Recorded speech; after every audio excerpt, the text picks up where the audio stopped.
दोस्तों आज आरसीबी और दिल्ली के बीच आईपीएल का एक रोमांचक मैच खेला गया, जहां शुरुआत में आरसीबी ने पहले बल्लेबाजी करते हुए दिल्ली को खूब धोया, लेकिन फिर दिल्ली ने गेंद से शानदार वापसी की। वहीं फिर आरसीबी ने भी गेंद से मैच पलट दिया, लेकिन अंत में जो हुआ उसने सभी को हैरान कर दिया। जी हां, इस वीडियो में हम आपको इस रोमांचक मैच की पूरी हाईलाइट्स बताएंगे, तो वीडियो को अंत तक जरूर देखें। और अगर आपको भी ये मैच पसंद आया हो तो वीडियो को एक लाइक जरूर करें। इस वीडियो का लाइक टारगेट है 1000 लाइक्स। दोस्तों बेंगलुरु के चिन्नास्वामी स्टेडियम में खेला गया ये मुकाबला रॉयल चैलेंजर्स बैंगलोर और दिल्ली कैपिटल्स के बीच, जिसमें दिल्ली कैपिटल्स ने टॉस जीतकर पहले गेंदबाजी करने का फैसला किया और दर्शकों को शुरुआत से ही जबरदस्त एक्शन देखने को मिला।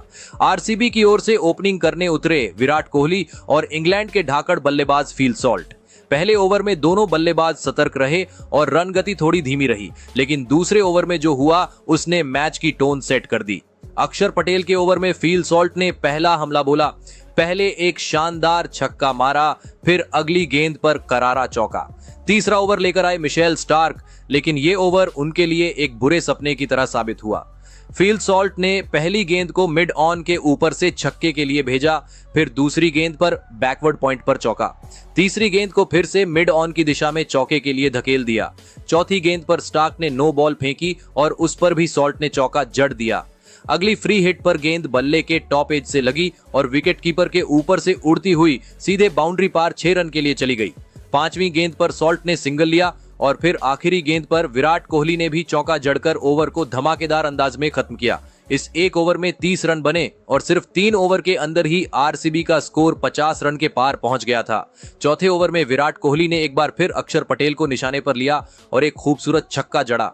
लग रहा था कि आरसीबी बिना ब्रेक के रनों की बौछार करने वाली है, लेकिन तभी हुआ कुछ ऐसा जिसने स्टेडियम को सन्न कर दिया। फिल सॉल्ट, जो सिर्फ 17 गेंदों में 37 रन ठोक चुके थे, एक गलत फहमी की वजह से रन आउट हो गए। उन्होंने कवर की ओर गेंद को पंच किया और जल्दी एक रन चुराने के लिए दौड़ पड़े, लेकिन विराट कोहली ने मना कर दिया। सॉल्ट वापस मुड़े, लेकिन उस मोड़ पर उनका पैर फिसल गया। वो संतुलन खो बैठे और जैसे ही उठे तब तक देर हो चुकी थी। दिल्ली के फील्डर विप्रज निगम ने बिजली सी तेजी से थ्रो मारी और सॉल्ट को पवेलियन भेज दिया। इस विकेट ने आरसीबी की रफ्तार पर ब्रेक जरूर लगा दिया। फील सॉल्ट के आउट होने के बाद क्रीज पर आए देवदत्त पडिक्कल, लेकिन वो शुरुआत से ही संघर्ष करते दिखे। अगले 2 ओवरों में कोई बाउंड्री नहीं आई और रनगति थम सी गई।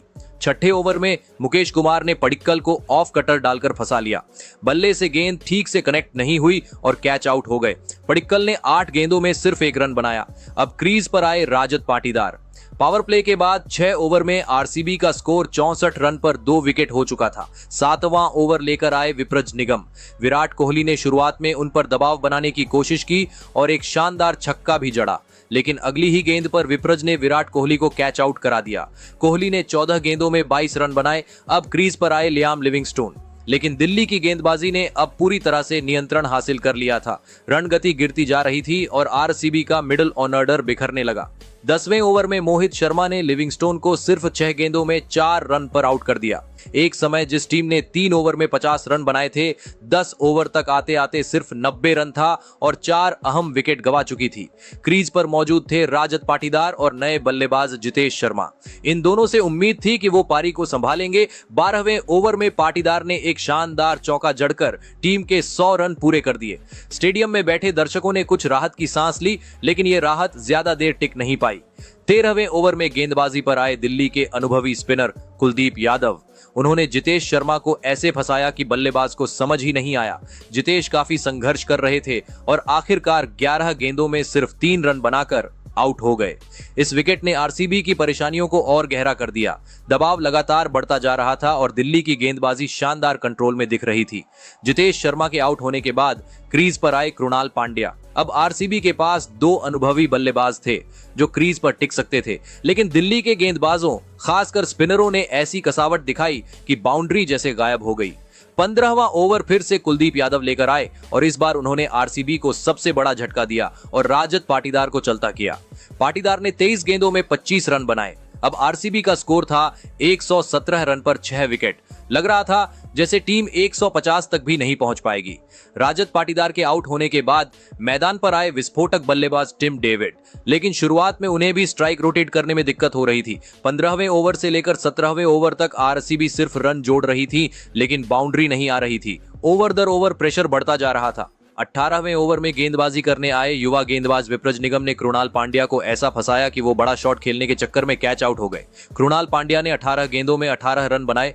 आरसीबी का स्कोर अब था 125 रन पर 7 विकेट। अब सारी उम्मीदें टिक गईं टिम डेविड पर। आखिरी 2 ओवर बचे थे और आरसीबी को एक अच्छे स्कोर तक पहुंचने के लिए किसी तूफानी बल्लेबाजी की जरूरत थी और टिम डेविड ने वही कर दिखाया। अक्षर पटेल के लिए ये ओवर बुरा सपना बन गया। टिम डेविड ने पहली ही 2 गेंदों पर लगातार एक छक्का और एक चौका जड़कर पूरे स्टेडियम को झूमने पर मजबूर कर दिया। फिर चौथी गेंद पर एक और छक्का, गेंद सीधी दर्शकों के बीच। इस ओवर में कुल 17 रन आए। अक्षर पटेल के नाम 4 ओवर में 52 रन गए। 20वें ओवर की जिम्मेदारी संभाली मुकेश कुमार ने, लेकिन टिम डेविड अब पूरी लय में थे।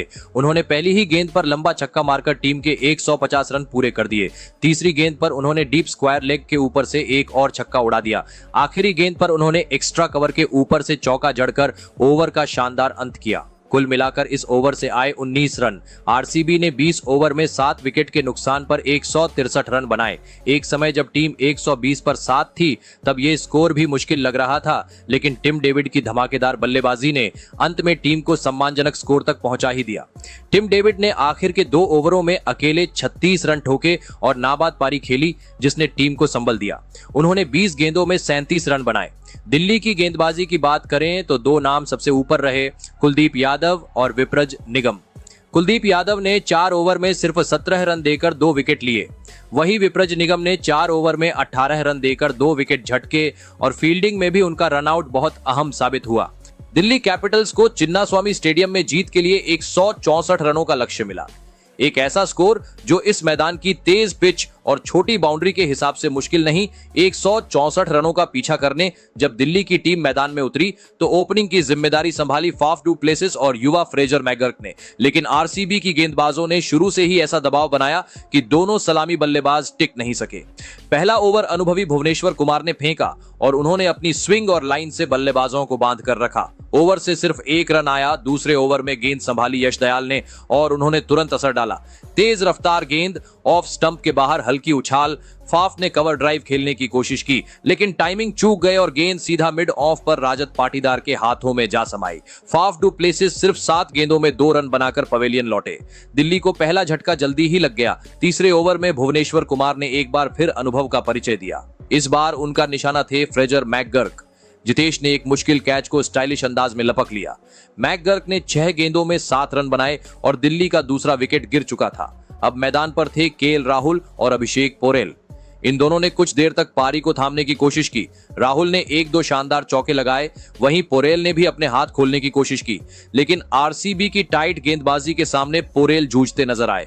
और फिर 5वें ओवर में भुवनेश्वर ने एक बार फिर हमला बोला। पोरेल ने लेग साइड की ओर खेलने की कोशिश की, लेकिन गेंद हवा में चली गई। विकेट के पीछे खड़े जितेश शर्मा ने एक और हैरत अंगेज कैच लेकर दिल्ली को तीसरा झटका दे दिया। अभिषेक पोरेल ने 7 गेंदों पर 7 रन बनाए और दिल्ली का स्कोर 30 रन पर 3 विकेट हो गया। अब क्रीज पर राहुल के साथ आए थे कप्तान अक्षर पटेल, लेकिन आरसीबी की गेंदबाजी इतनी सधी हुई थी कि रन बनाना मुश्किल होता जा रहा था। पावर प्ले के 6 ओवर में दिल्ली ने सिर्फ 39 रन बनाए और 3 विकेट गंवा दिए। चिन्नास्वामी जैसी पिच पर यह बेहद धीमी शुरुआत मानी जाती है।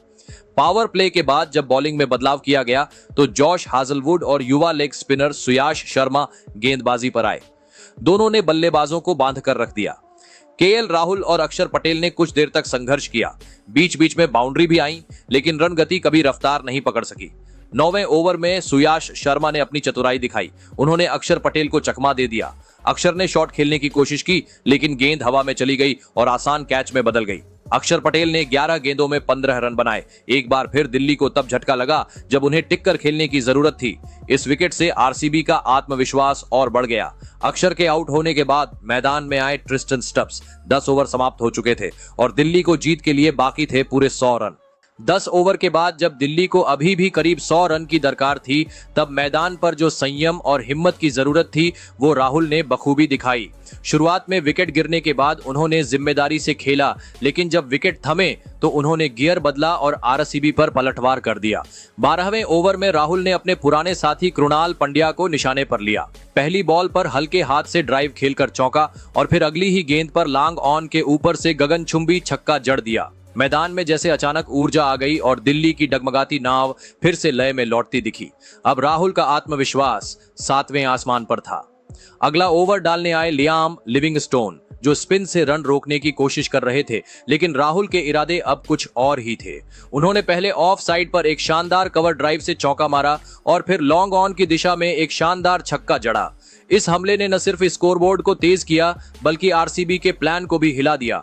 ड्रेसिंग रूम में बैठे कोहली और बाकी खेमे में चिंता की लहर दौड़ पड़ी। राहुल ने अपनी पारी को जिस खूबसूरती से ढाला वो काबिले तारीफ था। उन्होंने 37 गेंदों में अर्धशतक पूरा किया। एक ऐसा पारी जो शुरुआती दबाव, गिरते विकेटों और रन रेट के दबाव के बीच आई थी। इस 50 में क्लास भी था, पावर भी और मैच को पलटने की धमक भी।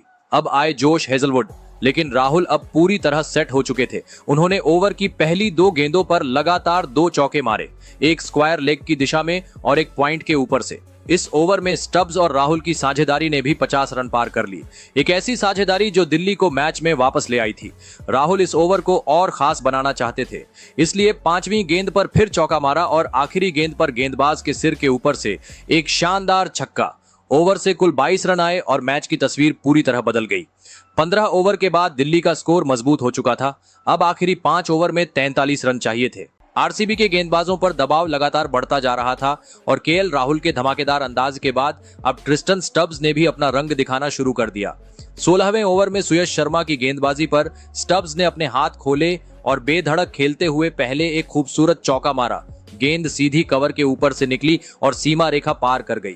अगली ही गेंद पर स्टब्स ने एक शानदार छक्का लगाया। गेंद स्टेडियम के स्टैंड्स में जा गिरी और आरसीबी की मुश्किलें और गहरी हो गईं। अब गेंदबाजी की कमान फिर से अनुभवी भुवनेश्वर कुमार के हाथों में थी, लेकिन स्टब्स की नजरें अब सिर्फ बाउंड्री पर थीं। 17वें ओवर की शुरुआत में उन्होंने भुवनेश्वर को बैकवर्ड पॉइंट और फिर स्क्वायर लेग की दिशा में 2 ताबड़तोड़ चौके जड़ दिए। गेंदबाजी में कोई असर नहीं दिख रहा था और दिल्ली की गाड़ी अब पूरी रफ्तार पकड़ चुकी थी। मैच अब पूरी तरह से दिल्ली की झोली में था।